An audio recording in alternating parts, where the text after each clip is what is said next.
Dalawang bagay lang pag ika'y nabuhay. Pwede kang mabigot, pwedeng magtagumpay. Anumang uri ng bagay ay may saysay. Pakinggan nyo ang aming salaysay. Ay sarap mabuhay kung ikaw ay tabo. Lagi kang gamit ng chicks sa panliligo. Kayamanang tanging itinago-tago, ipinakikita lang sa tabo. Kung ikaw ay papel, kay dami mong sangkap, pwede kang nakinang dalaga, wow, sarap. Ngunit ang masakit at isang masaklap, pag sa CR na i-plus kang ganan. Dalawang bagay lamang o pare, pag ika'y nabuhay ang posible. Pwede kang unano o higante, pwede kang guwapo o mukhang kapre. Kung ikaw ay kundong, ay sadyang mainam, ang pinapasok mo'y kuweba ng kalangitan. Ngunit kung pinasok mong kuweba'y likuran, parang na-impyerno kang naman. Pag ikaw ay kama, swerte mo kaibigan, lagi mong kapiling ay naglalampungan. Ngunit kung ama ka ng bangkay, kabayan, kasama ka ng patay sa himlayan. Dalawang bagay lamang o pare, pag ika'y nabuhay ang posible. Pwede kang unano o higante, pwede kang guwapo o mukhang kapre. Dalawang bagay lang pag ika'y nabuhay. Pwede kang mabigot, pwedeng magtagumpay.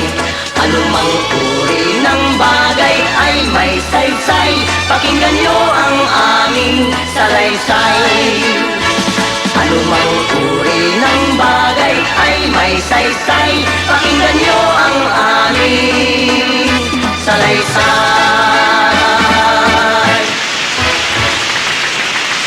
Okay mga kaibigan, salamat po. Salamat po sa inyong matutunog na palakpakan. Ay ba tayo ng usapan? Di ba naulit mo sa akin paborito mong artista si Fernando Po?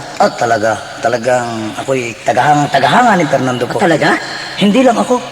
Doon sa aming lugar, napakaraming tagahanga ni Fernando po. Totoo? Oo. Ay meron nga doong magkumpare. Talagang tagahanga ni Fernando po. Ngayon? Hindi pa naman yung nakakapanood ng sine. Balita lang ihanga-hanga na. Ibig mo sabihin hindi pa nila nakikita si Fernando Po sa pelikula? Oo. Ngayon, ano Ay ginawa? hanga-hanga na sila. Dahil nababalitaan nilang magaling. Ang ginawa nila ay nagbili ng kambing. Nagpunta sa bayan, nagpunta sa sinehan. Ngayon? Pagdating nila sa sinehan tumubo sila ng ticket. Pagkabili nila ng ticket iniabot nila doon sa nagbabantay sa pinto ng sinehan.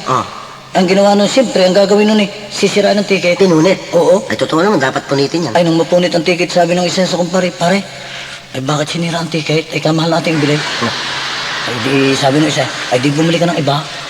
Ay, di, bumili ulit sila ng ibang ticket. Ngayon? Pagkabili ng ticket, iniabot na naman doon sa babae sa may pintuan na sinehan. Siyempre, bago pumasok yan, iaabot yung ticket doon Sinira uli ng babae. Siyempre, pupunitin. Sabi, abay pare, ay sinira na naman. Ay wala na kitang pera Ay paano ba kitang makakapanood sa sine? Ang ginawa ng dalawa, tagal nilang binabantayan yung babae. Ngayon? Nung mapalingon yung babae, Nakalingat yung babae, nagtakbuhan silang paloob ng sinehan. Yung dalawa? Oo.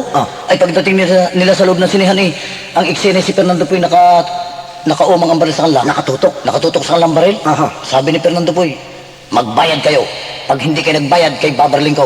Naku, di nagtakbuhan palabas. Yung dalawa? Oo. Naku, nagkahiwalay. Magpangiti sila kinabukasan ng umaga. Ngayon? Sabi niya siya, pare, talagang ang galing ni Fernando po, ano? Ay alam tayo, hindi bayad. Sila, Hanga-hanga. Ayun mag-anak na tanga. Mag-anak na tanga yun. Kasama nung mag-anak na tanga yun? Oo. Aba. Ayun mag-ama naman tanga doon sa amin, ganun din. Sabi nung amay, ikaw nga awi ka anak, pumunta sa bayan at bumili ka ng radyo. Ngayon? At mapag-aliwan. Ay palibasa medyo may katangahan din nga. Pumunta nga sa bayan, bumili ng radyo. Ay nung si makabili ng radyo yun ako, sakay pa sa jeep, gusto na agad ipatunugayin ang radyo. Ay nahihiyalaan doon sa mga pasahero. Sabik na sabik. Pag, pagtigil ng jeep, maglalakad na simpot sa kanila. Ngayon? Binuksan ng radyo. Ang nabuksan sa radyo, drama. Sabi sa drama, bitiwan mo ako. Pag hindi mo ako binitiway, papatayin kita. Ala, itinapon ng radyo. Nagtakbo. Binitiwan? Oo. Pagdating sa kanila, sabi ng kamay, oy, nasa na radyo mong binili? Sabi, ala, itinapon ko. Sabi, bakit mo itinapon? Eh, mahal ang bili daw. Anla, ay meron ho nagsalita sa loob na ko, ipapatay na pag hindi ko binitiwan Talagang tanan. Ay, kinuha ng amang gulo. Samay ang wika ko at atang pupuntahan. Ay, pagdating nila doon sa may radyo, nagtuloy pa rin ang drama sa radyo. Siyempre. Sabi doon sa radyo sa eksena ng drama, huwag kayong lalapit. Pag kayo lumapit, papatayin ko kayo. Sabi ng amay, abay anak, kita na at ako pala'y karamay. Talagang mag-aman, tangal. Ganon din yung kapitbahay ko. Bakit? Abay, no, isang araw dumaan ako sa kalang tapat ng bahay. Nagkakatay ng baboy. Sabi ko, Mangis ko, bakit kayo nagkakatay ng baboy? Dahil yung wika, ang dalawa kong anak na nakukulong, ay lalaya na bukas. Kakoy, bakit yung lalaya agad yung bukas? Di ba ang sentensya ron tiga-4 na taon? Bakit nangyari? Ay 15 taon lang ako ngayong nakukulong yan ba't lalaya na agad? Ay sabi nung Mangis ko kasi yung dalawa kong anak nagpakita ng kabaitan sa loob ng kulungan. Ay sabi ko, ay napakaswerte niyo. At kayo nagkaroon ng 2 anak na napakababait. Hindi sabihin nagbait lang sa loob ng kulong. Nakulong na, mabait. Tado. At saka alam mo, si Ingo? Si Ingo? Pinuntahan nung isang araw yung kanyang nililigaw. Alam mo si Ingo, patay na patay doon sa babae. Maganda ba? Oo, sabi ni Ingo Iska, alam mo ikaw lamang ang lahat sa buhay ko. Ngayon. Ako'y sobrang nagagandahan sa iyo. Kaya ikaw ay dinalahan ko ng maraming regalo. Sabi ni Iska, nag-abala ka pa. Ano bang regalo mo sa akin? Sabi ni Ingo, ang regalo ko sa iyo, dinalahan kita ng deodorant. Para sa iyong underarm. Tama yan. At dinalhan din kita ng gamot sa tagahawat para maalis ang iyong mga pimples. Talagang mahal na mahal yan, Dinalhan din kita ng wika ng toothpaste para pangsipilyo sa iyong ngipin. Mahusay mag-alala. At dinalhan din kita ng shampoo para sa iyong kuto at sa iyong balakugan. Talaga. Hindi lang yan. At ano pa lang? Bukas dadalhan kita ng tubig para maipaligo mo. Hindi pala naliligo. Alam mo parin Timba, Ano yan? may problema ako doon sa aking anak. Bakit naman? Di ba yung anak ko'y malabo ang mata? Malabo na ang mata ng anak ko. Malabo na? Oo. Ano ngayon? Ay sabi sa akin ng aking anak Itay, gusto ko ng aming principal ako'y maglaro ng basketball. Sabi ko ba hindi pwede, malabo na ang mata mo, hindi ka pwede maglaro ng basketball. Tama nga naman. Ay sabi ng aking anak pinipilit ho ako ng aming principal na ako rin maglaro ng basketball Ay sabi ko yung bula, bahagya mo nang makita, maglalaro ka pa ng basketball. Hindi nga naman pwede. Ay sabi ko, sabihin mo sa yung principal, huwag kang papaglaro ng basketball, gawin ka na lang ang repre. Pambihira ka na. Malabo ang mata, magre-repere pa. Talentado talaga ito. Yung mga istorya mo, puro kalokohan Alam mo parin Timba? Ano yung paring tabo? Yan pala si Mang Gusting magmamanugang na. Paano magmamalugang yun Kay pangit-pangit ng anak nun. Ay kahit ba pangit gusto yata mag-asawa na Wala mapapaibig doon. Meron. Magmamanugang na nga si Mang Gusting Talaga? Oo. Naku. Kay Mang Gusting ko rin nabalitaan Bakit ang nabalitaan mo? Abay nung isang gabi yung anak ni Mang Gusting nagpunta sa guluyan. Ay ang ginawa ni Mang Gusting sinundan yung kanyang anak. Ngayon? Ay doon nalaman ni Mang Gusting na siya magkakamanugang na. Doon sa gulayan? Oo. Nalaman niyang magkakamanugang na siya? Oo. Paano nangyari? Abay nung kinabukasan ng umaga, may dumating na mamamakyaw ng mga gulay. Abay nung papakayo ng lahat yung gulay ang ginawa ni Mang Gusting ibinukod yung napakalaking talong. Ibinukod yung malaking talong? Oo. Bakit naman? Ay gustong bilhin ng mamamakyaw. Ay ayaw pagbili. Sabi bibilhin ko yung malaking talong. Ay sabi ni Mang Gusting, abay hindi pwede ito. Bakit daw? At ito ang aking mamanugangin. Daw naman, nagsasatalong pala siya. At saka si Militon. Ano naman si Militon? Aba, si Militon talagang sira ulo niyan. Bakit naman? Nung isang araw nagpunta sa simbahan. Ay nung makita yung malaking rebulturo ng santo. Ngayon? Ang ginawa ng Militon hahalik doon sa paa ng rebulto ng santo. Ay nung siya hahalik na nadupili sa kanyang paa. Nadula siya? Oo. Paano? Ay di napaumpog ang kanyang uso doon sa paa ng rebulto. Ngayon? Abay nagalit si Militon. Nagalit siya? Oo, sabi ni Militon doon sa rebulto, bet ka na ninipa. Ay ako pang nagalang sa iyo. Maghintay ka, katay babalik ka. Gusto mo yata away. Di umalis si Militon. Ngayon? At kukuha ng gulok. Ay ang ginawa ng sakristan inalis yung malaking rebulto. At pinalito ng maliit. Pinalitan ng maliit na rebulto? Oo. Ngayon? Ay maya dumating na si Militon, dalang gulok. Hinahanap yung malaking rebulto, hindi makita. Hindi makita. Ah, nakita yung maliit na rebulto. Ano sabi? Sabi ni Militon doon sa maliit na rebulto, nasaan? Nasaan na yung ama? Tarantado talaga. Sira ulo eh. Sabi mo kanina, ikaw ay mga awit. Ba, siyempre. Hoy, kami lahi ng mga awit. Kayo? Oo. Simula magulang mo, pati mga kapatid mo, mga awit din yan? Oo. Yung akin yung amay coconut singer, Anong coconut singer? mga ngawit ng niyog. Mga Akala ko makanganta sinasabi mo. Alam mo, Tabo, ang pamilya namin, reliyoso lahat. Oo, lahat. Simula bata hanggang matanda, reliyoso. Ang ibig mong sabihin mula bata hanggang matanda, sumisimba? Oo. Araw-araw? Araw-araw yan. Ay, kumusta ang tatay mo? Mabuti naman. Nagnanakaw pa? Oo, hindi. Reliyoso magnanakaw. Talagang relihiyoso ko. Hindi ako talaga reliyoso kami. Ang ibig mong sabihin yung relihiyoso, nagbabasaan ng Biblia. Aba, siyempre. Marunong ko sa Biblia. Nagbabasa ko yan, araw-araw. Kung tanongin kita sa Biblia, kaya mong masagot. Oo, magtanong ka. Eto, tatanungin kita tungkol sa Biblia. Ah, Sino ang unang nilikha ng Diyos? ba si Adan? Ah, galing na. Anong ko yan? Sumunod. Si Eva. Eri ang tanong, ano ang kauna-unahang sinabi ni Eva kay Adan? Ba?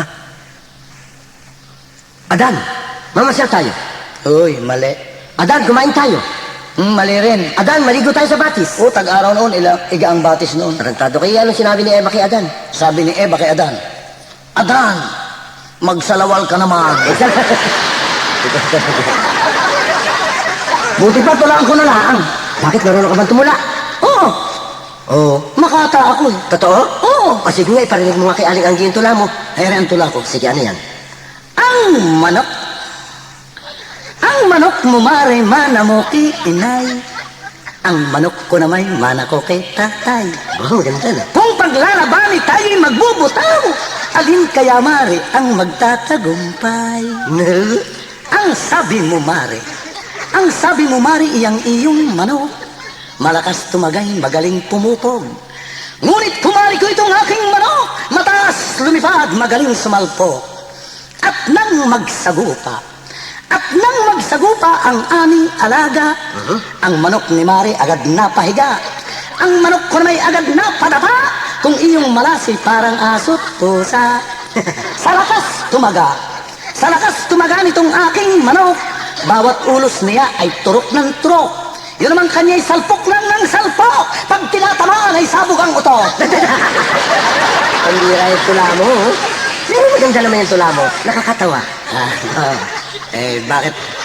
Bakit ako'y pinipintasan mo pa? Ay, puro ka naman kapalpakan yan. Dami mong kalokohang ginagawa.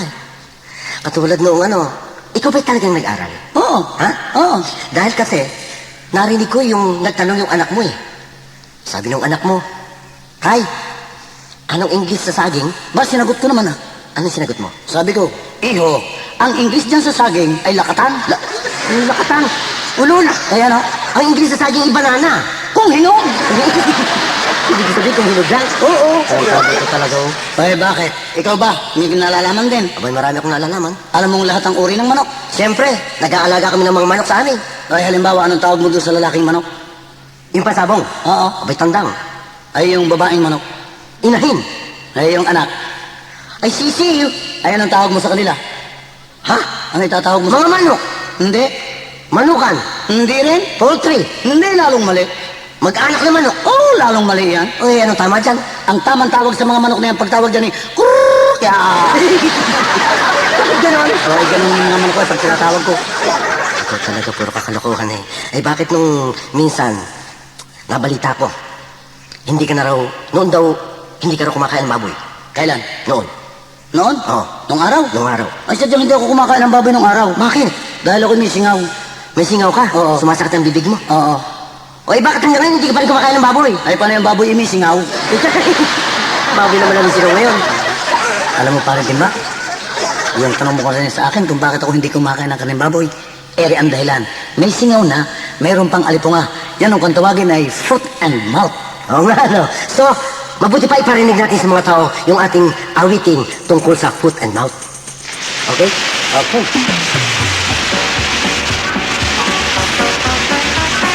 Kapag may sugat ang bibig, ito'y singaw. Makating sugat sa paay ang lipunga. May sumipot ngayong bagong salo. Yay!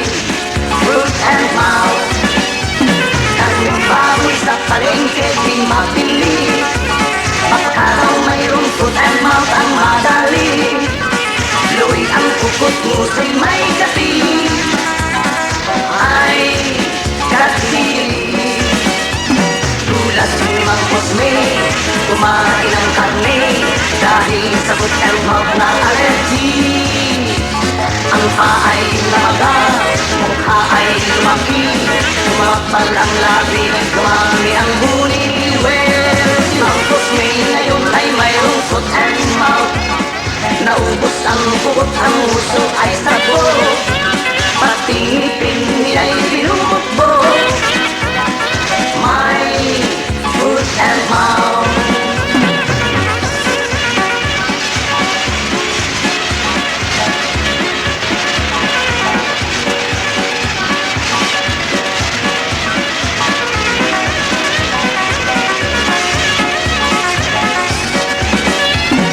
Kapag may sugat ang bibig, ito'y singaw.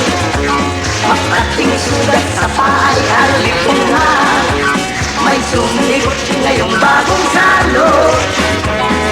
Yay, foot and mouth. Yay, foot and mouth. Yay, foot and mouth.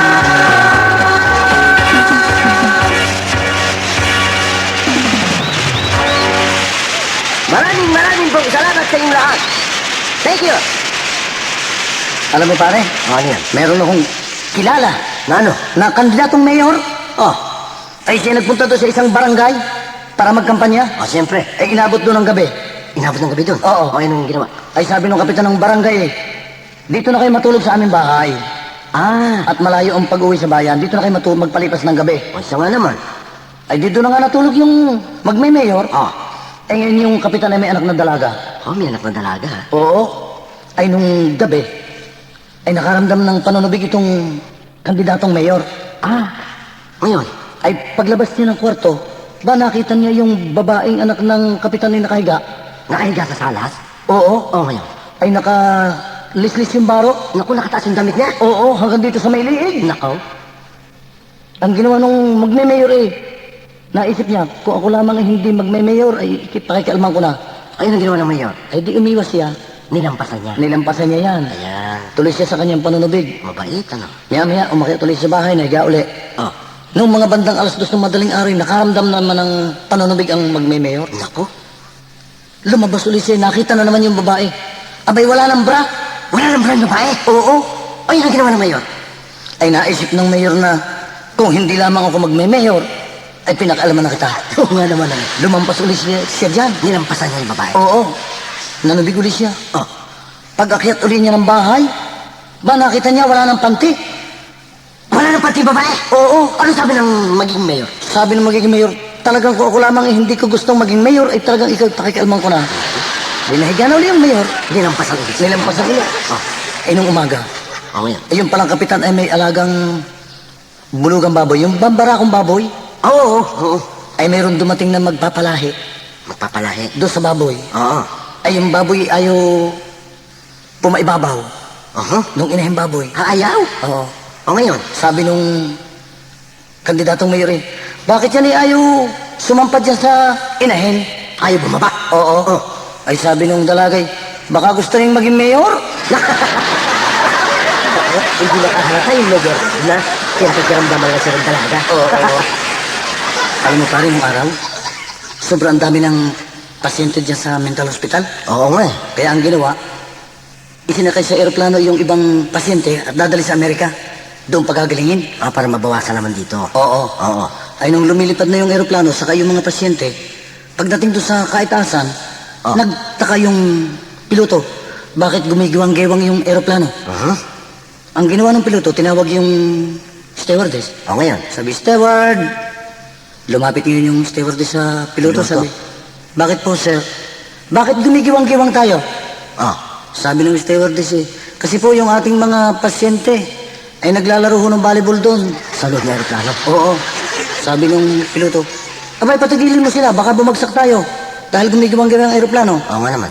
Eh di umalis na yung stewardess, pumunta doon sa... Pasyente? Oo. Abay, nung lumilipad tuloy ng paglipad na ganyan, tuloy pa rin ang paggaywang ng aeroplano. Sabi, steward!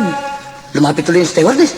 Sabi, bakit po, sir? Eh, bakit tuloy pa rin ang paggaywang-gaywang ng aeroplano? Eh, hindi ko po sila masaway eh. Sabi, Hindi niya mapatigil yung mga naglalaro. oo. Sabi ng piloto, gawin mo ang paraan, basta patigilin mo sila sa paglalaro at na huwag tayong bumagsak. Umalis na yung stewardess, pinuntahan nila yung mga pasyente. Ngayon. Aba, bigla ka mong naging matining ang takbo ng aeroplano? Ba? Ang lipad? Oo. Nako, nagtaka ang piloto. Sabi niya, steward, bakit maganda-maganda ng takbo natin ngayon? Hindi na gumigiwang-giwang. Ano sabi ni stewardess? Ano bang ginawa mo? Sabi ni stewardess sabi ko po sa ating mga pasyente, sa labas na sila maglaro. Sa labas maglaro? Nasa yung papawid sila. Talaga naman ito. Alam mo, Tabo, ako'y may karanasan din dyan eh. Sa doktor din. Sa doktor din? Oo. Alam mo, ako'y meron kapitbahay. Mag-asawang matanda. Tapos? Yung lalaki may sakit na. May sakit na yung lalaki? Oo. Ngayon, naisipan ng babae na tumawag ng doktor. Para ipagamot yung kanyang asawa? Oo. Ngayon, di dumating yung doktor. Oo. Tiningnan niya yung pasyente. Sabi ng doktor, naku, wala na ito. Patay na ito. Sumagot ngayon yung pasyente. Sabi niya, doktor, buhay pa ako.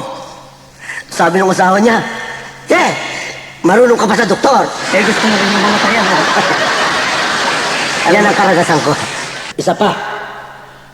Sino-sino ang tatlong pare na pinatay ng mga Kastila sa Garote? Ang ibig mo sabihin, yung tatlong pare na binitay ng mga Kastila? Oo. Ang dali naman yan. O sino? Ang tatlong pare yan ay si Melchor, Gaspar at Baltasar. Parang tadoy. Hari yun, ulul. Kaya ko pasko na. Sabi mo kanina, ikaw ay sumasakit ng mga paa. Oo nga, kasi may rayo ba ako? May rayuma ka. Oo. Kaya sumasakit. Sumasakit na ito, mga kakasukasuan ko eh. Naku, ang dali ng gamot dyan. Ano bang magandang gamot dyan sa rayoma? Ang mabisang gamot dyan ay Epitrin. Epitrin? Oo. Ano ba yun? Tabletas o kapsula? Hindi. Ano nga yun? Ihiga ka sa riles. Paipit ka sa train. Parang tadoy. Ang bira ka, papatay mo ko yun eh.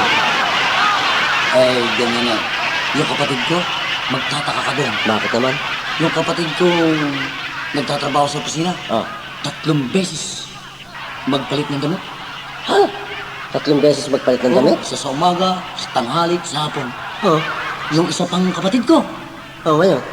5 beses naman magpalit ng damit. 5 beses naman. Maghapon. Sobra naman ano. Ay, sexy yun eh. Talagang mahilig sa forma.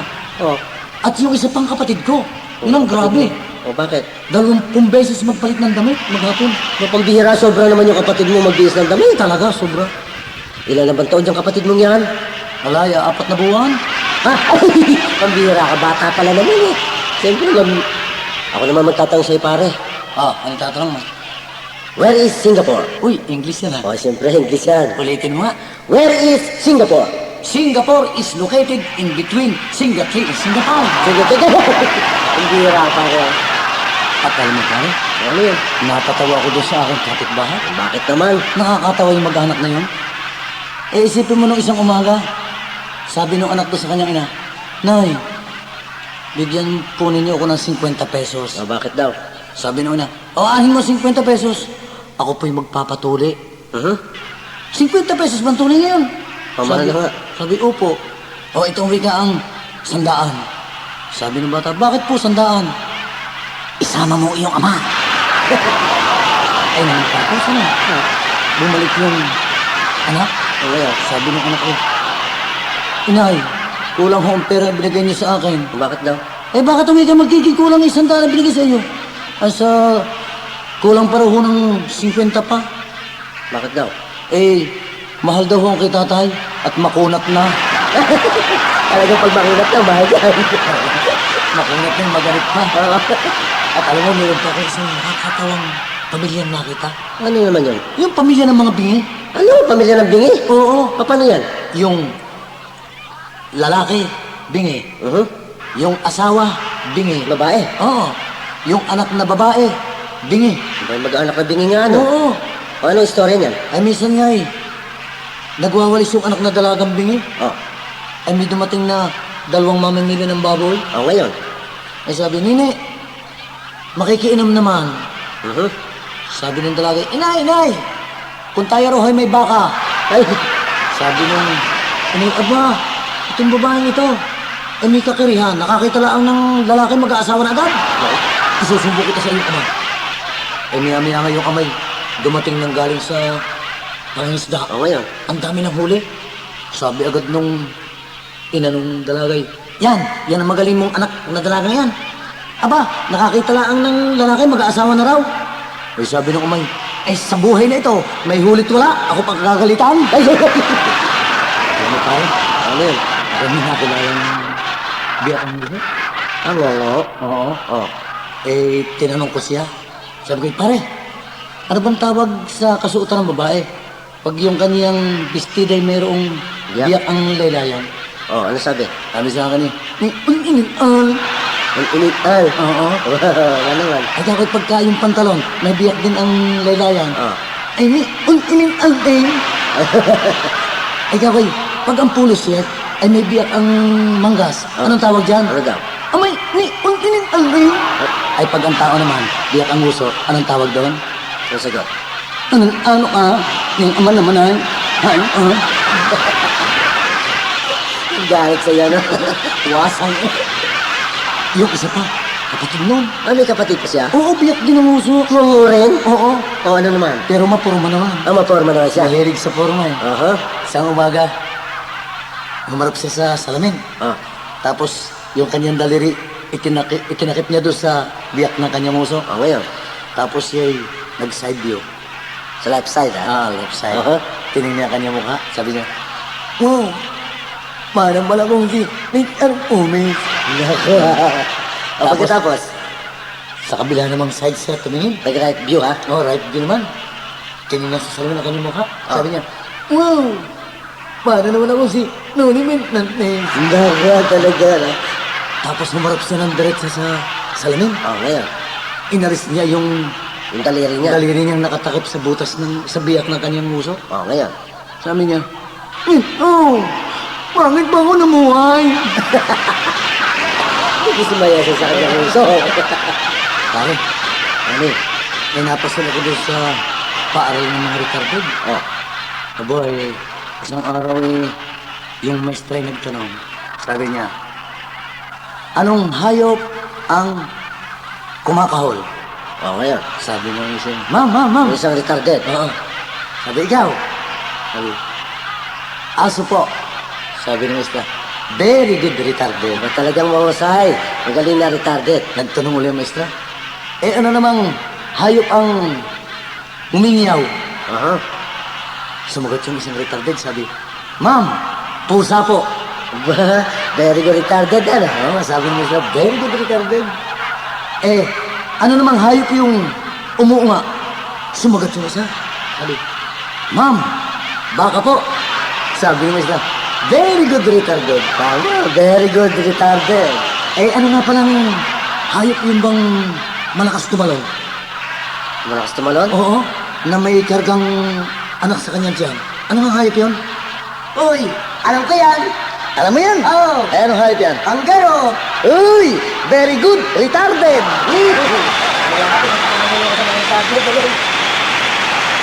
Maraming salamat po. Hanggang sa muli nating pagkikita. Babalik kami.